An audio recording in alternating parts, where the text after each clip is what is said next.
আমি এখন চললাম ভারত সেবাশ্রম, আমাদের এখানে যে আশ্রম আছে সেখানে। আজকে রামনবমী, সবাইকে রামনবমীর অনেক অনেক শুভেচ্ছা, জয় শ্রীরাম। তো আমি এখন চললাম, বাসন্তী পুজো হচ্ছে আমাদের এখানে, তো বাসন্তী পুজো দেখতে চললাম। এখন আমি যাব আশ্রমে, আজকে হচ্ছে নবমী। তো আমি এখন চললাম পুজো দেখতে, জানি না পুজো হয়ে গেছে না কোনো কতটা বাকি আছে।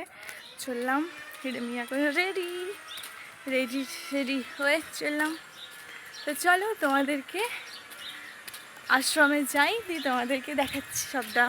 আশ্রমে পৌঁছে জানতে পারি পুজো হয়ে গেছে অনেকটা আগেই, সবাই বাড়ি চলে গেছে। আচ্ছা, এই চৈত্র মাসে যে বাসন্তী পুজোটা হয়, মা দুর্গার যে পুজোটা হয়, এই পুজোটা কেন হয় তোমরা যদি কেউ জেনে থাকো অবশ্যই কমেন্টে জানিও। নবমীতে মাকে ভোগ দেওয়া হয়, আর এখানে এখন ভোগ দেওয়া হচ্ছে। একদিক থেকে আমাদের গ্রামে প্রত্যেকটা ঠাকুর পুজো হয়, এটাও খুব ভালো লাগে। হ্যালো এভরিওয়ান, তো আমি এখন আশ্রম থেকে বাড়ি চলে চললাম।